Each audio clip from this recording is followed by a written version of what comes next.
नमस्कार, आप देख रहे हैं वीआईपी न्यूज। मैं हूं आपके साथ प्रज्ञा तिवारी। रुक करते खबरों की ओर। पीसीसी चीफ दीपक बैज समेत कांग्रेस के नेता ने बलरामपुर का दौरा किया, जिसे लेकर भाजपा ने कांग्रेस को घेरा। इस मामले में सांसद बृजमोहन अग्रवाल का बयान सामने आया। बृजमोहन अग्रवाल ने कहा कि उनके पास कोई काम नहीं है, खाली बैठे हैं, घूमते रहते हैं। कांग्रेस पार्टी अपने 5 साल के कार्यकाल को याद कर ले। अब तक प्रदेश में जितनी घटनाएं हुई उसमें कांग्रेस के लोग पाए गए हैं। देखिए, अभी तक की जितनी घटनाएं आपने देखी हैं उन घटनाओं में कांग्रेस के लोग शामिल पाए गए हैं और उससे लगता है कि कहीं न कहीं कांग्रेस पार्टी जो कभी जिसने सोचा नहीं था कि 5 साल में ही उनको जनता विदा कर देगी, घरों में बैठा देगी, अब वो उससे बौखलाए हुए हैं और बौखलाकर छत्तीसगढ़ को आसान करने की कोशिश कर रहे हैं। देखिए, अभी तक की जितनी घटनाएं आपने देखी हैं उन घटनाओं में कांग्रेस के लोग शामिल पाए गए हैं और उससे लगता है कि कहीं न कहीं कांग्रेस पार्टी जो कभी जिसने सोचा नहीं था कि 5 साल में ही उनको जनता विदा कर देगी, घरों में बैठा देगी, अब वो उससे बौखलाए हुए हैं और बौखलाकर छत्तीसगढ़ को आसान करने की कोशिश कर रहे हैं। देखिए, अभी तक की मुख्यमंत्री साय की अध्यक्षता में 28 अक्टूबर को नवा रायपुर में बड़ी कैबिनेट बैठक होगी, जिसमें आर्थिक नीति, धान खरीदी और कानून व्यवस्था पर चर्चा की जाएगी। बता दें कि मंत्री श्याम बिहारी जायसवाल ने बैठक के महत्वपूर्ण मुद्दों का उल्लेख किया। वहीं बलरामपुर मामले में दीपक बैज मृतक के परिजनों से मुलाकात करेंगे। उन्होंने कहा कि उनकी संवेदना है और राजनीति से दूर रहकर मानवता के नाते पीड़ितों से मिलना जरूरी है। वहीं मंत्री ने कांग्रेस शासन में कानून व्यवस्था की स्थिति को लेकर भी गंभीर टिप्पणियां की है।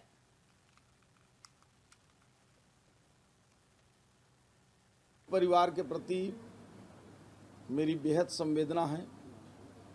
जो मृतक हैं वो मेरे स्वास्थ्य विभाग से भी थे। मैं उनको अपनी ओर से श्रद्धांजलि देता हूं और पूरे परिवार को इस दुख को सहने की भगवान क्षमता दे, शक्ति दे, उसके लिए प्रार्थना भी करता हूं। कांग्रेस के लोग ऐसे शोक संतप्त परिवार से मिलने जाएं, इसमें कोई कहीं दिक्कत नहीं है। हर किसी को जाना चाहिए, मानवता के नाते जाना चाहिए। लेकिन कोई राजनीतिक मंशा लेकर जाना, अगर ऐसी मन में राजनीति हो तो ये गलत है।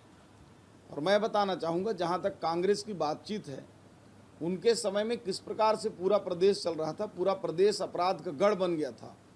मीडिया को मार रहे थे, नेताओं को मार रहे थे, बदलापुर की राजनीति चल रहा था, अपराधी तत्व चरम पर थे, अवैध कारोबार, अवैध उत्खनन, शराब माफिया, सट्टा माफिया, कोल माफिया, रेत माफिया। तो ये पूरे प्रदेश में भय और आतंक का वातावरण कांग्रेस के समय था। और आज चूंकि इस प्रकार की घटनाएं छुटपुट हो रही हैं, सरकार नियंत्रण में रख रही है और हम ऐसे किसी भी तत्वों को छत्तीसगढ़ में बर्दाश्त नहीं करेंगे। उनकी विदाई का समय समाप्त हो चुका है। मृत परिवार कबीरधाम जिले के पंडरिया विकासखंड के पाराटोला पटपर में कलेक्टर गोपाल वर्मा ने बैगा आदिवासी समुदाय के सदस्य नंदलाल बैगा के घर जाकर उनके साथ भोजन किया। इस दौरान उन्होंने बैगा समुदाय की सांस्कृतिक धरोहर को समझा। इसके साथ ही कलेक्टर ने आदिवासियों की समस्याओं का समाधान करते हुए बिजली और पंखा उपलब्ध कराने का आश्वासन दिया। उन्होंने ये भी बताया कि दीपावली से पहले सभी घरों को रोशन किया जाएगा। ये पहल प्रशासन और समुदाय के बीच विश्वास को मजबूत करने की दिशा में अहम कदम है।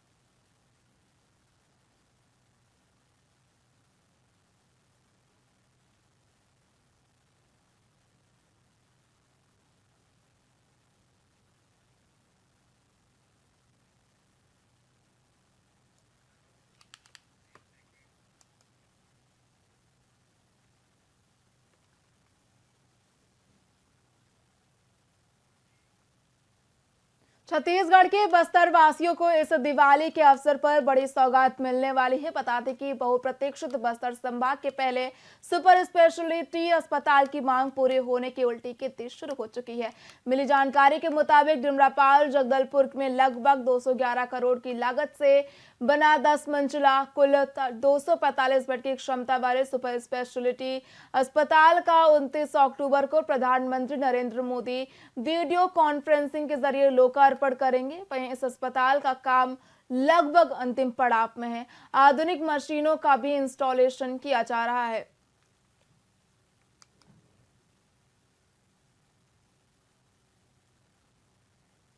जी, निश्चित ही हमारे यशस्वी प्रधानमंत्री नरेंद्र मोदी जी जैसे कि गारंटी पे गारंटी देने वाले मोदी जी आप सब जानते हैं। एक गारंटी के साथ हमारे बस्तर को एक नया सौगात मिलने वाला है जो सुपर स्पेशलिटी हॉस्पिटल के रूप में, और हमारे जो विशाल बस्तर के लोगों को स्वास्थ्य क्षेत्रों के लिए एक नया आयाम होगा जिससे हमारे यहाँ के गरीब किसान मजदूर और हमारे जनजाति के लोगों को इस सुपर स्पेशलिटी हॉस्पिटल से मिलेगा। और ऐसे ही कई ऐसे विकास कार्य का मोदी जी के द्वारा लगातार हमको सौगात मिलता रहा है। हमारे साय काम करने वाले हमारे विष्णु साई जी का लगातार उनका विकास कार्य को उनका पहला प्राथमिकता है, इसलिए एक नया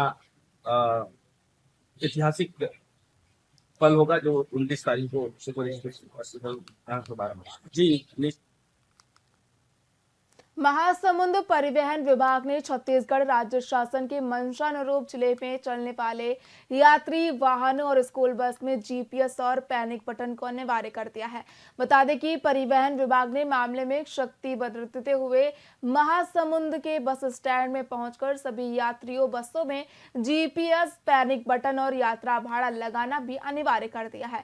वहीं नियमों का पालन नहीं करने वाले बस के मालिकों पर परिवहन विभाग सख्त कार्रवाई करने मूड में नजर आ रही है। बता दें कि दिल्ली में हुए निर्भया कांड के बाद पूरे प्रदेश भर में यात्री बसों और खासकर स्कूल बसों में जीपीएस ट्रैकर और पैनिक बटन को लगाना अनिवार्य कर दिया गया है था, लेकिन शक्ति नहीं होने की वजह से वाहन मालिकों की ओर से लापरवाही बरती जा रही थी। देखिए क्या है, किराया सूची के समय में संबंध में कुछ शिकायतें प्राप्त हो रही थी हमको, और हमारे परिवहन आयुक्त महोदय के द्वारा भी निर्देशित किया गया है कि सभी जो चल रही है आपके जिले में बसें उसमें सभी में किराया सूची चस्पा किया जाए जो शासन ने दर निर्धारित किया हो। तो हम कल सभी बस में महासमुंद बस स्टैंड से जितने भी बस निकलती है सभी रूट के उसमें किराया सूची जो शासन द्वारा निर्धारित है वो चस्पा किए हैं, और सभी बस वालों को चेतावनी दिए हैं कि ये निर्धारित दर के अनुसार ही किराया लें, और उन लोगों को सूचित किया गया है कि यदि इसके पश्चात कोई शिकायत प्राप्त होती है तो नियमानुसार आप कार्रवाई की जाएगी। देखिए क्या है, किराया सूची के समय में संबंध में कुछ शिकायतें प्राप्त हो रही थी हमको, और हमारे परिवहन आयुक्त महोदय के द्वारा भी निर्देशित किया गया है कि सभी जो चल रही है आपके जिले में बसें उसमें सभी में किराया सूची चस्पा किया जाए जो शासन ने दर निर्धारित किया हो। तो हम कल सभी बस में महासमुंद बस स्टैंड से जितने भी बस निकलती है सभी रूट के उसमें किराया सूची जो शासन द्वारा निर्धारित है वो चस्पा किए हैं, और सभी बस वालों को चेतावनी दिए हैं कि ये निर्धारित दर के अनुसार ही किराया लें, और उन लोगों को सूचित किया गया है कि यदि इसके पश्चात कोई शिकायत प्राप्त होती है तो नियमानुसार आप कार्रवाई की जाएगी।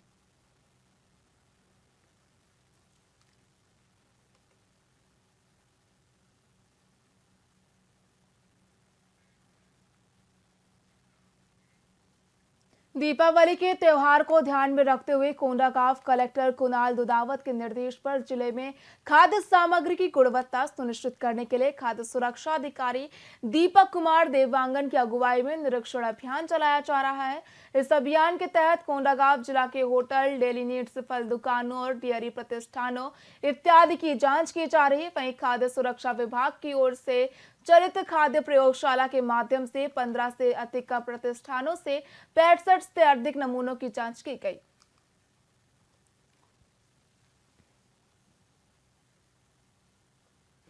स्टार्ट। त्योहारों के नज़दीक आते ही मिठाइयों की खपत बढ़ जाती है।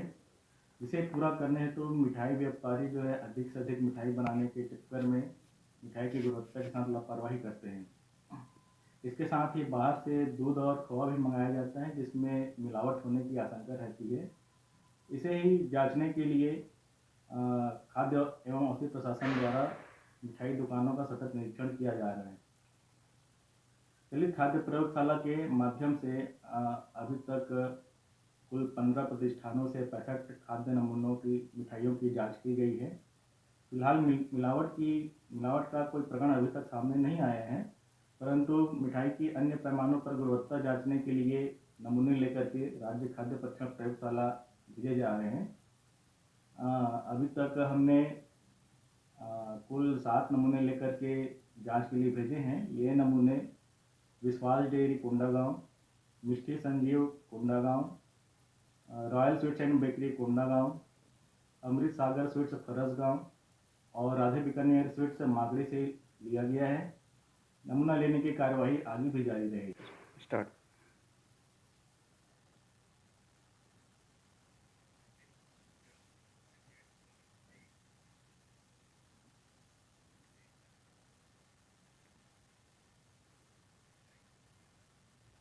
फिलहाल खबरों में इतना ही। देखते रहिए VIP न्यूज़। नमस्कार।